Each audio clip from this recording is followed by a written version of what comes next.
Hey guys, welcome to Every Damn Friday. This is the new season, the second season, and I am super excited to have uh, Ben Chapman on the show. We've been trying to get this worked out for a little while. If you don't know him, he's a fantastic and prolific songwriter. Uh, he's got all them greasy, groovy jams. Like you know his song as soon as you hear it. So, man, I'm so happy to have you on here, and can't wait to talk to you a little bit. Man, thanks for having me, dude. I'm so glad we can make it happen. So, so you're from Lafayette, Georgia, correct? Yeah, man. About 30 miles south of Chattanooga, so right on the Tennessee Okay. line. Okay, so not super duper far away from Nashville, exactly. No, man, about 2.5 hours.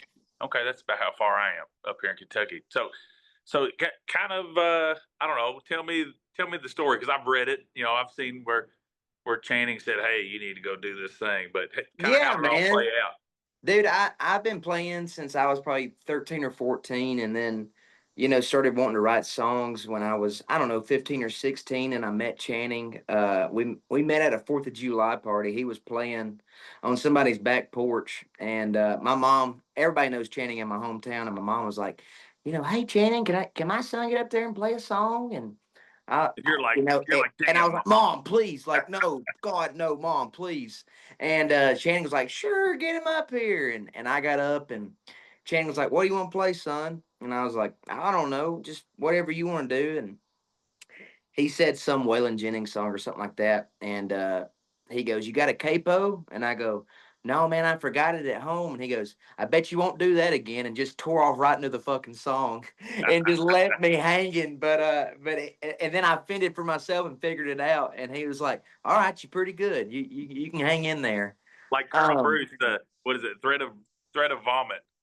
You want to be right there exactly. on the edge, man. Exactly.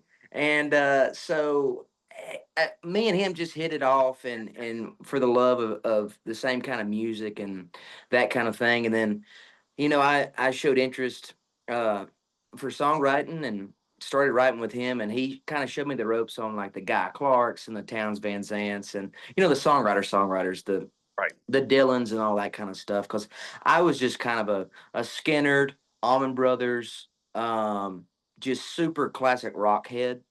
And then I found all that songwriting stuff, and it blew my mind. And you But just man, went, I feel like you do a like kind of what your thing though is that you have that Allman Brothers Skinner kind of feel with the songwriting piece, you know? man, dude, I appreciate you saying that, because that is my, whenever I get into a room now, I'm like, I want it to be as funky and groovy as like a Little Feat song or a Almond Brothers song, but I want it to be, you know, I want it to hit you right square in the forehead with the lyrics. You know what Right. I mean? And it's like, I think those two combinations together, it's hard to beat, man. And Well, and especially for Southern people, so I went to, and I know you probably traveled all over too, but I was in England in April, and and they love country music, they love American music, and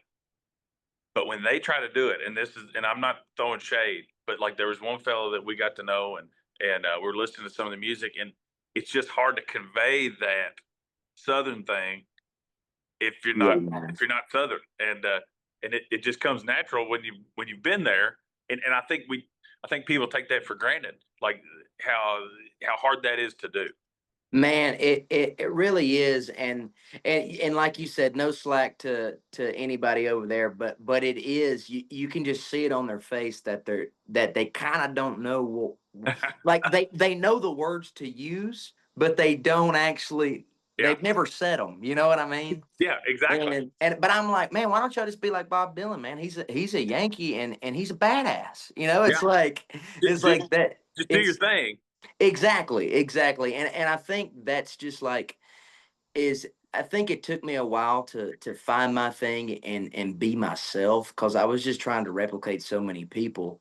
And then, even on my first record, I like that record, but it's not really me as an artist now. And I think all artists say that. Well, yeah, But like this past record, the Downbeat record, I think is the first record that I actually felt It's like your voice. yeah, man, and like just found the sound that I've been craving to find. And it's just I think it just takes time, you know, and it's a process and it's a beautiful process, but I'm so glad that I finally have this thing kind of carved out, you know. And I'm sure 10 years from now I'll look back and be Yeah. like, what the fuck was I doing, you know? And You're like, man, I hated that record. No, totally, but totally. how old are you now? See, I'm 27 now. and I think that's the beauty of it too, because you got started so early that all the trial and error stuff, you know, you've been able to do a lot of that before, you know, I mean, I'm 45 and I'm kind of finally starting to feel that way. Like I Yeah. kind of I'm real comfortable in my skin, and it's like, you know, I'm not worried about genre. I'm not worried about any of that stuff. It's just I like this or I like that, and that took a long time, man. Totally, man. And then you hear stories about, you know, about like Sturgill and stuff, and you know, he didn't get his first break till he was damn near 40, I think, He's or 37, I think. yeah. And it was like, I mean, when he hit the scene, I mean, he was there and he knew what his sound was, but it's just so beautiful that I think music is one of the only professions like in entertainment that you can I mean, and in Nashville, they're always talking about age and shit like that. But just as for the love of music and what we do and the kind of genre that we do, or whatever it is, this Americana lane or whatever you want to say it's just American music to me. You can kind of be any age, male or female, and and just be a No, badass and do your thing. I think the current climate and the place where we're at as far as accessibility too. Like, you know, you don't have to have an agent, you don't have to have a label, you don't have to have those things, and Totally, man. you can blow up on whatever social media platform, and so ageism is like that isn't a roadblock for everything. Yeah, you still Yes. may not be able to get signed to some big fancy label in Nashville that's real slick and is looking for the next Yeah, beautiful yeah, person. and says you got to lose, you know, 50 pounds to man, all that bullshit just blows my mind. I'll never And there's forget. still labels that do that, Oh, I and know. it is just when I hear that shit, it makes me so mad that we are still living in those times. I'm like, it's the Wild West. It's like we can do Yeah. anything, and it's like they're still stuck in fucking 1990. You know what I No, mean? and I feel bad about folks that feel like that's still the way that you got to do it. And Totally, man. and Totally, it's, you know, and then look, just buy you some good mics and a console and for a sure. laptop, make it happen. Yeah, man, and write what you feel and find your sound. And now what we're going through is, you know, I'm a songwriter in town, like kind of with the publishing thing, and it's we're writing with a lot of like young TikTokers, and not that I'm throwing any shade on them. Like some are so badass and have a bright future ahead of them, but some, it's simply amazing how it's They arrive they there. don't know what the fuck's going on. I mean, and how can they? They're 17 or 18, Yeah, but because I still, mean, I remember like old 60 is from like 30 minutes from where I live. yeah, And I remember when they're I was going to have them play at my barn, and we were talking back and forth, and then like a month later they were like, "Man, like we have 10 million whatever on TikTok. Like we just got totally. signed to CIA, and like we're going to go do this thing." And they had to learn songs to play the set, you know, because they Yeah, were, dude. which is killer. Like Yeah, I wish that had happened to me 25 years ago. totally, man. And like those boys, they deserve it. And there's so many like that, like those guys that really deserve it. But then there's also some people who are just like, man, I just started playing guitar like 2 weeks ago Super duper, and yeah. did a cover of Can't You See, and it got 3 million views, and every record label in Nashville's calling me. That shit blows my mind, and it happens every day. I know. Well, but the good thing is that at least those labels have the good sense to stick them with writers who know what they're doing. Totally, totally, and they instantly come to town and they try to get them songs, and which I think is the smartest thing ever. And I think it's gonna be, I think we're gonna start seeing a lot more outside songs cut, which is cool, Yeah. because for a minute there, everybody had to write be a writer on the song to be cool. And it's like, I'm a songwriter. It's like, no, you're not. You sat in the fucking room on your A word's a laptop third, man. and didn't say, you said two words that didn't really make sense. And it's like, but there's so many Harlan Howard songs sitting in a closet somewhere that need life and need to be cut. There's Yeah, so many Dean Dillon songs that need to be cut. There's so right. many unheard Bob Dylan songs that need to be cut. It's like It's one thing there's when you are writing authentic songs that are yours, right? That's one thing. But yeah, if you're a great singer, you need a good song, and totally, man. And I don't see why they find shame in it because most of their heroes cut outside songs, you know. And it's like George Strait knew what the fuck he was doing. You know what I mean? yes, He had a direct line to Dean Dillon, and they were best friends. And I mean, there's no more partnerships like that really anymore. But I think it's coming back around. I do see some of the bigger artists like the Blake Sheltons and those guys still going out and searching for the good stuff, you know. Yeah, man. Yeah, But a lot of people in the middle are you know, because of people who are like, I mean, you're in town, but you're not, right? yes, You're like, yeah, as an artist, you are very much an outsider, which makes it cool. I feel like you kind of, and I've talked to a couple other people, you know, like the Jaron Johnsons of the world, who get to write this smash hit with somebody that's on country radio, and then go out and be the Cadillac Three on the weekend. You know, totally. I mean, I think you're in a really cool spot where you can write with anybody, and you'll help them write the song they're looking for. But then you get to go be Ben Chapman, you know, and do your thing, and it Yeah, doesn't man. have to be connected. Yeah, yeah, and I really enjoy that side of things. It's like, I mean, I love the songwriting part, but there's nothing more I love than going out and doing my thing for sure. Yeah, and like I said earlier, like man, like you and Brent kind of have that. I don't know.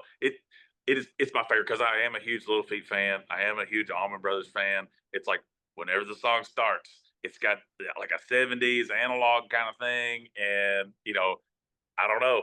It the bass lines are always sound like Muscle Shoals, and you know, or Macon or something like that. So I love that you guys continue to you know to keep that moving. You know, Yeah, man, we're trying to keep it moving. It's and sometimes you get looked at like you're crazy, but then sometimes when you find people who get it, it's like, oh, that's why we did it, you know. And I know it's not gonna get the attention of everybody, but if I can get, you know, I still listen to Fat Man in the Bathtub before every show.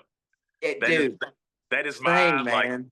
that is my song. Like you know how Morgan Wallen comes out with like his video and he's walking out. If I was him and I was You would be walking out coming in the out Fat stadium, Man in the bathtub. I'd have Lowell George sitting there sliding with his Craftsman socket. Oh, dude, it's so cool, man. And his white overalls just looking strung out as shit, but so It's cool, and you all know. and Emmy Lou and Bonnie just like goo goo eyes Singing all over him. backups. It's like, what the hell, dude? Man, what a genius. Yeah, that's when I mean I don't think there'll ever be another era of that kind of music. I mean everybody knows, but late '60s, early '70s is my favorite era of music, and I'm Well, a I like faithful what you're preacher of doing. it. I like what you're doing with your little shorts, your like your reels, where you're getting all the guys out and just kind of. And I see that it's a trend, but you've been doing it for a little while, where y'all just sit Yeah, there and jam on a cover or right there in a room together. I think we could do that too. And I was like, why don't we just try it, man? And we went out and tried it, and it actually helped. So I was like, all right, we'll keep doing them. But it definitely was a trend, and I'm horrible about social media, Man, and thank God I have somebody helping me. Sweet Aubrey Wise, shout out to Aubrey Wise for helping me on all that stuff. But uh, it's I'm the worst at anything techno man, like it tech just or hate social it too. media, But it's and like it's if you're not crushing the algorithm, you I know, it's know. like you disappear. And you know, like I said, like I've got 15 years on you, and it's like I ain't got time for this. You know, that's part of the reason why I started doing this podcast. I was like, well, that's a way I can have a presence outside of just the music stuff where Totally. I'm just talking to people that I love and maybe it helps them get exposure, but I'm not having to like create a TikTok, short or something Yeah, that I man, don't or know how to sit in do. your truck and lip sync a demo back. I mean, it's the trends. Some of these trends, man, are just blow my mind. You know what I mean? Yeah. If that's what I have to do to make it, I'm good. Yeah.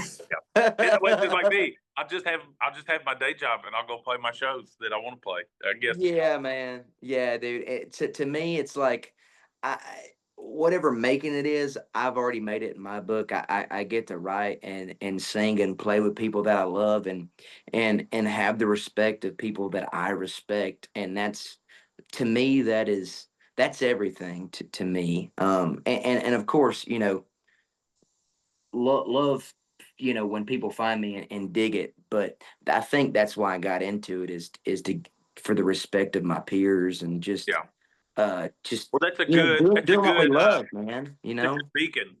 Like, you need to have something that you're working towards, a measuring stick and you're in a good situation where you've got so many of these people around you that like you said you were already fans of that you get to work with.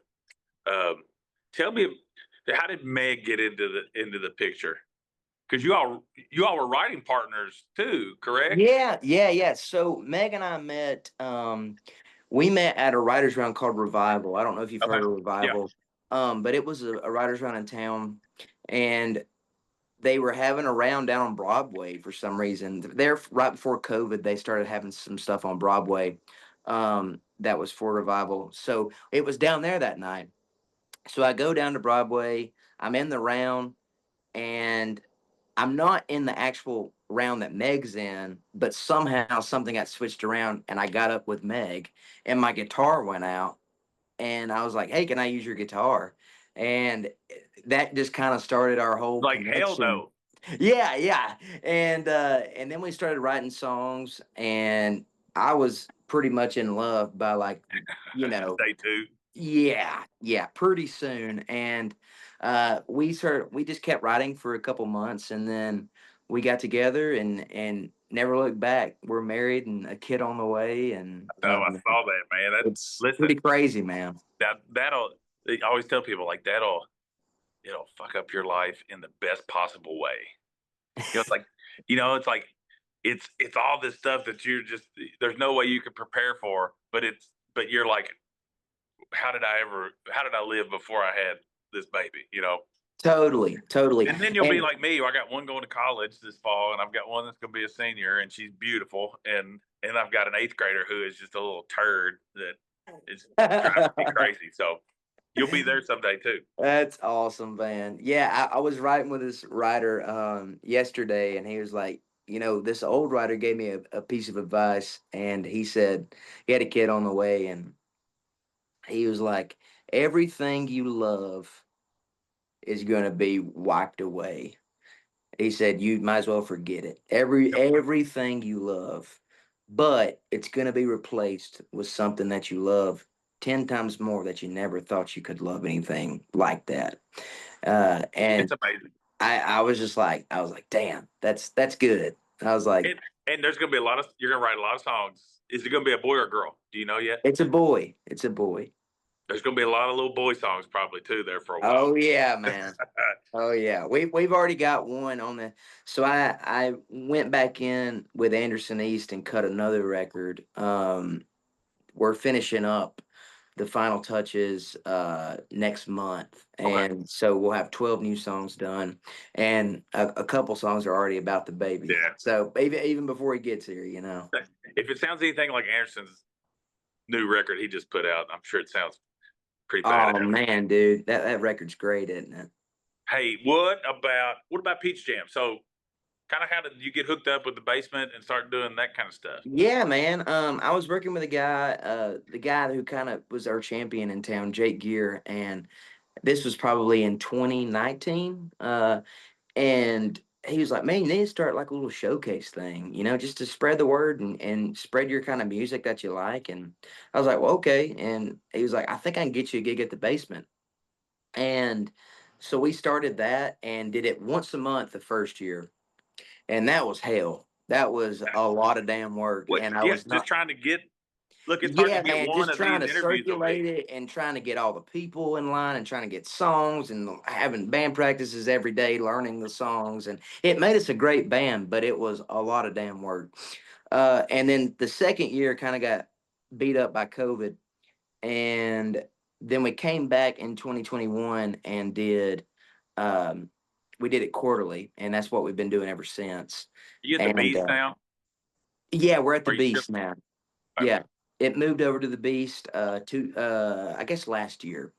Okay. Um, so dude, it's been so cool just watching it grow and watching. It's like there's new people every time in the audience, but then there's like that core of like 300 people that are there for every show, and it's so cool just getting to see like it's almost like a family, in inside of Nashville. I know my buddy Rise played with you a couple times. Yeah, man, Rye's awesome, man. He's a sweetheart. Speaking of buddies, I was talking to LV today, and where he's Elvin going. Shane. Yeah. Oh, dude, we just did it. He just did a badass record in North Carolina. Well, that's what I was going to ask you about because I saw where you were tagged in his little video, and I aimed to ask him today because I knew I was going to be talking to you, but I wondered if you how what part you played in that. Yeah, man. So I think he was gone for a whole week, and I went on the last 3 days. And by the time I got there, they had like I don't know, probably 10 or 12 songs done, and I got to play. I think they ended up getting 17 songs done. So I played some guitar on about five of them, and then we wrote two songs that he cut. And one was that one that he posted, that Mr. Moon song, which You is said y'all sick. wrote it like right on the spot. Yeah, man, that was the first time I've ever got to experience that. We literally wrote it, and then we walked right in the fucking living room and cut it. And it was done in a matter of like for writing, like recorded and getting ready to go to mixing. It was about an hour and a half for the whole thing. So That's that was magic. so cool getting to watch. I mean, it like you just said, it was like magic, man. Well, he's an interesting cat, and he we played at my barn not too long. I guess it was last year, and we've done a couple shows since then. And I've been we've been talking a lot through his journey because I know he's heading back to Kentucky, and Yeah, man. I'm tickled for him. I think it'll be a good. I think this record's gonna be good for him. It, Yeah, dude. I'm, And I'm like already El- pumped. Elby's one of those guys who like rides the line of being commercial enough to be sellable, to the radio world, but also the thing that I respect the most about Elby is he doesn't give a shit really. And You he been his he, sa- dad? he says what he feels and doesn't really care if he pisses anybody off. And um I think that's cool. Well, I In think this town, there's so many people who just shut up and go with emotions and not like that I'm like this huge like outlaw or no, anything, but but but but but I still, mean if I it starts think that feeling term is yucky, just that term's dead and gone with the Waylon and Willies and all that yeah. kind of stuff. But it is cool to find that crew that just not in a dickish way, but just in a very sweet way. They don't give a shit about what anybody thinks. Well, but they can see the bullshit, and when it starts feeling weird, they're like, whoa, whoa, whoa, no, you're trying to get me to do something I'm not comfortable with, and Yeah, yeah. they have that country way of telling you to kick rocks. Exactly. They have the nicest way ever of telling you to fuck off. Exactly. Hey, so you got obviously you're coming off the other record. You said you've got one in the can. You said Yeah. you're kind of baby's on the way. I saw you got some August shows and a few festival things, but are you really kind of like is the record the focus over the next couple months? Yeah, man. We're trying to settle down for the baby. We're gonna get the record ready to release, and then in the meantime, we got a little 3 song project that I went in and cut with my road band. And we did a couple covers and then wrote an instrumental. Speaking of Allman Brothers, it's kind of There a you super go. like guitar harmony Like type like thing. Jessica or like little Martha. It's almost like Jessica mixed with the Meters. Oh, So it's super fun. But look, if only we had Zigaboo on drums. the dude for real, right, man? And so that's gonna be out August 1st. The 3-song project. We're gonna announce that next week. And then I got an old songwriter named Willis Allen Ramsey. Yeah. Yes. Uh, Who? so Everybody ask him, why didn't you write another record? He goes, I already got one. exactly, he's like, how am I gonna beat that one? But Yeah. me and Hayes Carl covered Satin Sheets together, so we're gonna put that out sometime in September, I'd say. And then hopefully by then we'll have a plan for the record, and hopefully the baby will be here and healthy, and I'll have about a month home with Meg and the baby, and then we'll get back out on the road in October and November. We're gonna go on another tour, and you know, Lord willing, Anything you can announce? everything's good with the baby. Do what? Are you out with somebody, or is it just No, you all? we're just gonna do a headlining tour like we did for the Downbeat tour. We're just gonna go re-hit all those places that we hit on the Downbeat tour and see if we can get more people in the room. And we're gonna try a couple new spots. So I'm super excited just to get back out there and see what Downbeat did for us. Yeah. Try to see some growth. But that's kind of what the year's looking like. We're gonna end For it a guy who on that says he doesn't tour. like content, you're producing a lot of content. It's just music. Yes, yes. You sound like you So got a bunch of irons in the fire. yeah, man. So I'm just trying to keep everything burning and but still, soak in that moment that I get off with the baby and Meg and just really hone in on focusing on that. So I'm looking forward to a little bit of time off, and I guess it won't be the time off. It'll probably be the hardest month I've ever had in my life, Just say, but yeah, I'm very much so looking forward to it. So it'll be the best. Well, man, I appreciate you taking the time to talk to me. Josh, Uh, dude, I'm so glad we made it happen, man. hey, Sorry and it took this I'm long. gonna have to get you up here in Kentucky at my barn, and we're gonna have to write some songs together too. Hell yeah, man. I'd love to, man. All right, buddy. Well, I'll everybody go check out Ben. Go to all his socials. He says he doesn't do content, but he does great content. And look for him on tour this fall. And good luck to you and Meg on this new little baby boy. Heck yeah, man. I'll see you soon, Josh. All right, thanks, sir. All right.